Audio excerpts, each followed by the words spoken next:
बिस्मिल्लाहिर्रहमानिर्रहीम। अस्सलाम वालेकुम। किचन विद पाक फौज में हम आपको खुश आमदीद करते हैं। तो कैसे हैं आप सब? मैं आप सबकी दुआ से अल्लाह ताला के फजल करम से खैर खैरियत से हूँ।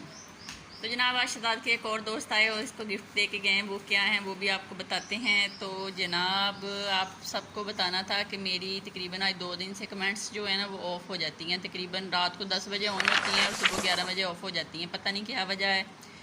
मैं सबकी वीडियो देखती हूँ, जितने भी मेरे दोस्त हैं। आप लोग परेशान ना हो, जैसे ही मेरी वीडियो ओपन हो वो कमेंट्स ओपन होती है तो आप लोगों को आइडिया मिलना शुरू हो जाएगा। मैंने कहा आप लोगों को बता दूँ। आप लोग कहेंगे कि पता नहीं आप हमारी वीडियो पे आती हैं या नहीं आती, और शुक्रिया कि आप लोग मेरी वीडियो को देखते हैं।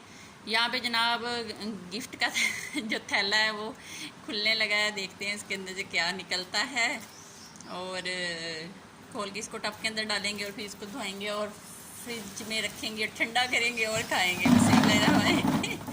ये देख लें जनाब, ये मीठे हैं और ये गाँव से आए हैं। तो माशाल्लाह ये देख लें कितने प्यारे हैं।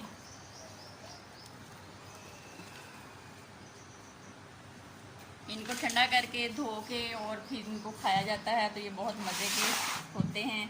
तो खाएं, बनाएं, अपना बहुत ज़्यादा ख्याल रखें, खुश रहें, दुआओं में याद रखें। ज़िंदगी रही फिर किसी नई चीज़ या नई रेसिपी के साथ हाज़िर होंगी। तब तक के लिए इजाज़त दीजिए। अल्लाह हाफ़िज़।